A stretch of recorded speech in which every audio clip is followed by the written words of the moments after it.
Majirani zangu mpo, this is Jux and Priscilla pre-wedding looks review. Najua mlikuwa mnaisubiria kwa hamu, hata mimi nilikuwa nasubiri wamalize outfit zao zote 5 walizotuahidi. And this ndo nguo yao ya kwanza, look 1. Let's talk about the makeup. Kilemba kimefungwa vizuri sana and I love the makeup on her face. Looks glamorous. Mbunifu wa vazi hili apewe maua yake, maana creativity aliyotumia kwenye ubunifu wa hili vazi ni nzuri sana. Zia matumizi ya ala za muziki kama sehemu ya nakshi ya kupendezesha vazi hili, pia matumizi ya rangi za bendera, just look at that.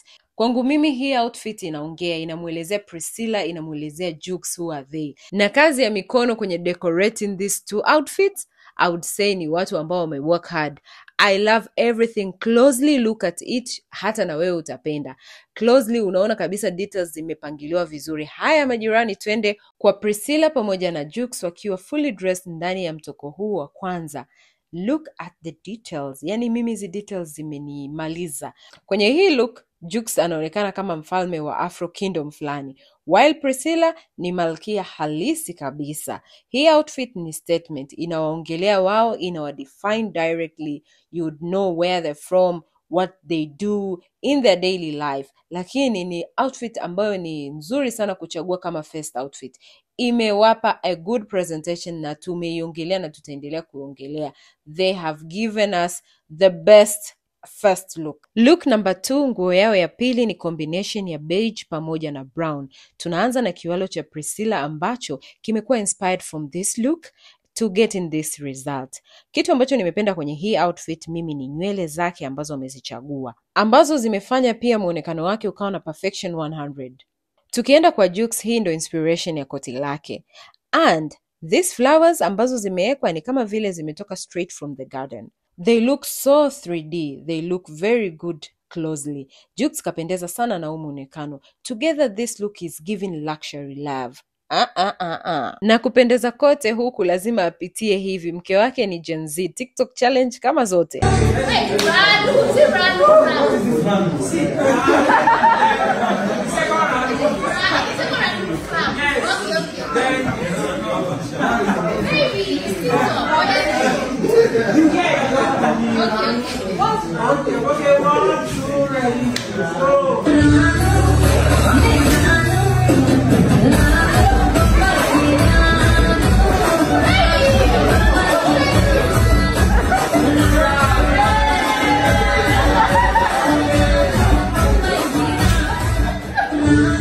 Kama ulikuwa umesave mshono au umescreenshot mshono ili uende ukaukopi majirani, mbunifu wa Ingo amesema kabisa kwamba Ingo ni exclusive kwa ajili ya Priscilla pamoja na Jux. Hivyo they have the rights to the outfit, kwa hiyo watakushtaki. You copy me, if you give it to Obioma and I see it, you might just get sued. See you in court. Jirani, umesikia maneno hayo kutoka kwa mbunifu? Look number 3, huu ni muonekano wao watatu wenye theme ya cowgirl pamoja na cowboy.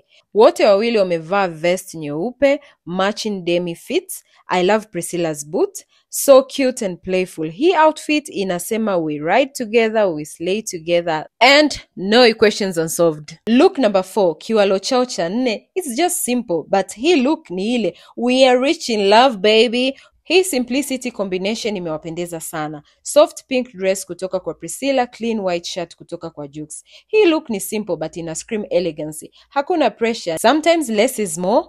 And my oh my, they understood the assignment. Look number 5, muonekano wao wa 5, theme ya all black, everything with power. Wow! Hapa wametupa black excellence energy. Suit ya Jux in black, smooth like secret agent wa mapenzi, wamevaa kama wanaenda kusteal each other's heart again and again. Viatu ambavyo Jux amevaa kwenye kila muonekano vina deserve 10/10. Lakini pia accessories za Priscilla kwenye kila outfit, they also deserve a 10. Haya majirani zangu, tukutane kwenye comment section muda wa kutoa ya moyoni. Ni outfit gani umeipenda sana? Outfit look ya kwanza, ya pili, ya 3, ya 4, ya 5, au jirani umezipenda zote kwako ni pambe 10/10. Bye!